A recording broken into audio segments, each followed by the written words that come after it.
Good morning. Online classes में आप सभी का स्वागत है। हम क्लास 12 हिंदी साहित्य में काव्य दोष पढ़ रहे थे और काव्य दोष के अंतर्गत हम आज ग्राम्यत्व दोष पढ़ेंगे।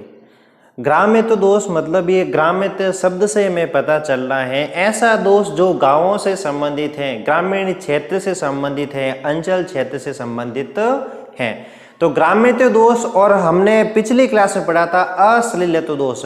कुछ अंतर है दोनों में। अश्लील दोषों में हमने बात की थी, वहां पर अश्लील शब्दों का प्रयोग होता है जिसमें हमने श्लेष अलंकार का प्रयोग देखा था। और आज हम अभी ग्राम्यत्व दोष के अंतर्गत देखते हैं कि काव्य में जब शिष्ट समाज में क्या लिखा हुआ है, शिष्ट समाज। शिष्ट का मतलब क्या होता है? सभ्य समाज, सुशील समाज। काव्य में जब शिष्ट समाज में प्रयुक्त किए जाने वाले योग्य शब्दों के बदले असभ्य, जो अशिष्ट है, असंस्कृति मूलक या गंवारू शब्दों का प्रयोग किया जाता है, वहां ग्राम्यत्व दोष होता है।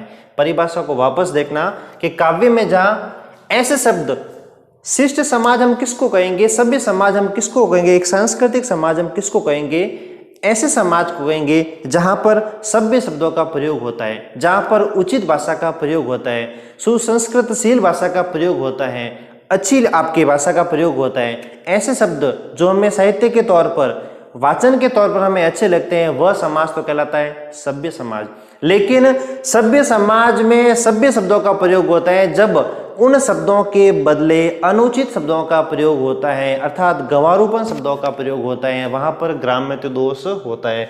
तो शिष्ट समाज में प्रयुक्त किए जाने वाले योग्य शब्दों के बदले योग्य शब्द यानी उचित शब्द, असभ्य शब्द, असंस्कृत मूल्य या गंवारू शब्दों का जहां पर प्रयोग किया जाता है, वहां पर ग्राम्यत्व दोष होता है।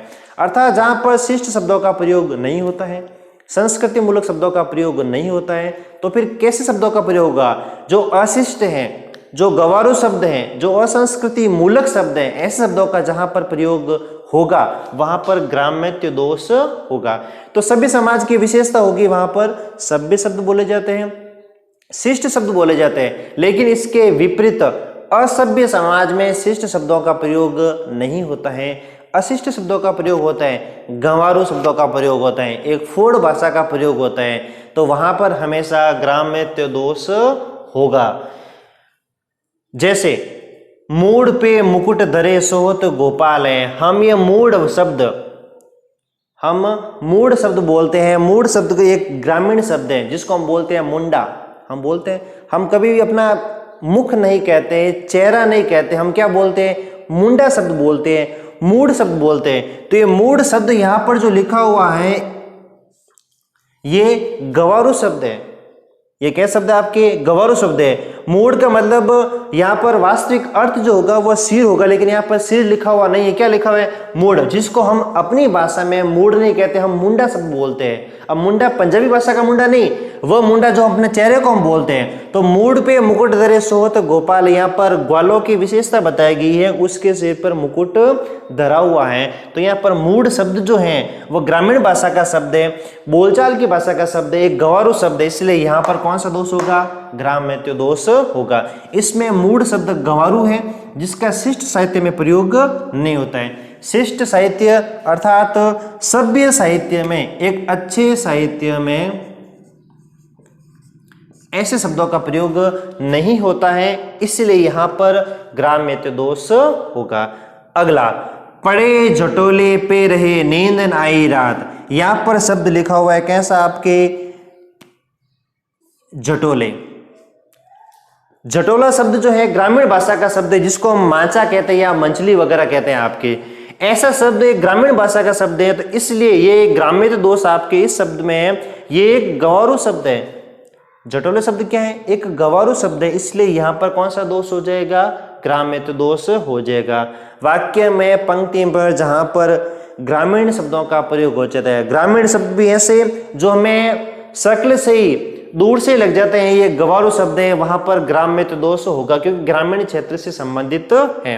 अगला, मचक मचक मत चलो। हम बोलते हैं वो मचक मचक कर चल रहा है, या वो मचक मचक कर चल रही है, या वो मचकते हुए चल रहा है। ये मचकना शब्द जो है ग्रामीण भाषा का गंवारू एक पूर्ण शब्द है, इसलिए यहाँ पर भी कौन सा दोष हो जाएगा, ग्राम्यत्व दोष हो जाएगा।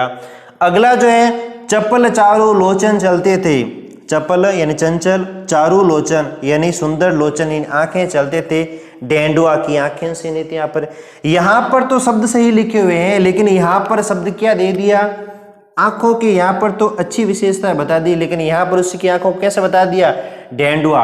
अब डेंडुआ क्या होता है, एक काले मुंह वाला बंदर होता है। यहाँ पर तो आंखों की विशेषता सही बताई, उसको आपकी सुंदरता का बखान किया, लेकिन यहाँ पर उसकी आंखों को किसके समान बता दिया, काले मुंह वाले बंदर के समान। तो ये डेंडुआ शब्द जो है ग्रामीण भाषा में बोला जाता है, तो यहाँ पर भी कौन सा दोष हो जाएगा, ग्राम्यत्व दोष हो जाएगा। तो ग्राम्यत्व दोष में हमेशा ध्यान रखना, ग्राम्यत्व दोष में ग्रामीण शब्दों का प्रयोग होता है, और ग्रामीण शब्द भी कैसे, जो पूर्ण शब्द हैं, जो सभ्य समाज में नहीं बोले जाते हैं, जो असभ्य शब्द हैं, जो अशिष्ट शब्द हैं, तो वहां पर कौन सा दोष हो जाएगा, ग्राम्यत्व दोष हो जाएगा। अब दोनों में अंतर, ग्राम्यत्व दोष और अश्लीलत्व दोष, दोनों में मूल अंतर यही होता है कि ग्राम्यत्व दोष में ग्रामीण शब्दों का प्रयोग होता है जो पूर्ण होते हैं, सभ्य समाज में नहीं बोले जाते हैं, जो असभ्य शब्द होते हैं, अशिष्ट शब्द होते हैं, जो एक अच्छे साहित्य में उन शब्दों का प्रयोग नहीं होता है, इसलिए वो कैसा हो जाएगा, ग्राम्यत्व दोष हो जाएगा। लेकिन अश्लीलत्व दोष में क्या होता है, अश्लीलत्व दोष में ऐसे शब्दों का प्रयोग किया जाता है जो श्लेषार्थ होते हैं, जिसके दो अर्थ होते हैं। एक अर्थ जो होगा वो वाच्यार्थ, वो उचित होगा, लेकिन जो दूसरा अर्थ होगा वह लज्जा सूचक होगा, या घृणा सूचक होगा, या अमंगल सूचक होगा। तो वहां पर जो दोष होगा, जो में अश्लीलता का बोध करेगा, लज्जा का बोध करेगा, घृणा का बोध करेगा, तो वहां पर अश्लीलत्व दोष होता है।